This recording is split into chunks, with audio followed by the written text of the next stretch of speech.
Sir আমার মনে হয় কি এদের ইন্টারভিউ না নিয়ে এখন বর্তমানে যারা ট্রেন্ডিংয়ে আমরা তাদের ইন্টারভিউ নেই স্যার। আমার মনে হয় এই প্ল্যানটা ওয়ার্কআউট করবে। তারা দয়া করে আমাকে রিপোর্টিংয়ের অ্যাসাইনমেন্ট সম্বন্ধে শিখাবেন না। আমি ধান বেচে এই জায়গায় আসি নাই। আর আপনাকে যে রিপোর্টিং হবে না সেটা আমি প্রথম দিনে বুঝতে পারছিলাম, তারপরেও আপনাকে নেওয়া হয়েছে। কিন্তু আমার মনে হচ্ছে সেটা আমার একটা ভুল সিদ্ধান্ত ছিল এবং আমি এই ভুলের প্রায়শ্চিত্ত করতে চাই। আপনি আল্লাহর দোহাই লাগে এই আজকে এইচআরের কাছে সব বুঝে নিয়ে আপনি সোজা বাসায় চলে যান। চেহারা ছবি ভালো আছে, বাবা মাকে বলেন বিয়ে দিয়ে দিবে, স্বামী সন্তান নিয়ে সুখে শান্তিতে থাকবেন। না না sir sir sir sir please sir এটা কি বললেন স্যার? স্যার আপনি আমাকে আর একটা সুযোগ দেন স্যার প্লিজ।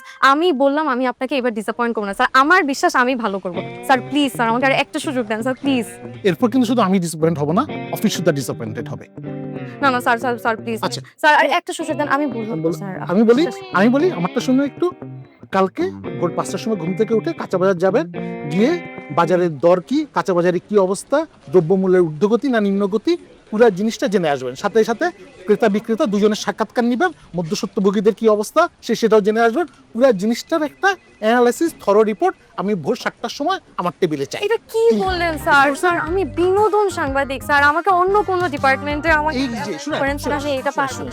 আমি বলি বিনোদন সাংবাদিক না হয়ে সাংবাদিক হওয়ার চেষ্টা করেন, বুঝতে পারছেন? 5টার সময় আমি কাঁচা বাজার যেতে পারবো স্যার, আমাকে অন্য কোনো প্রোগ্রাম দেন।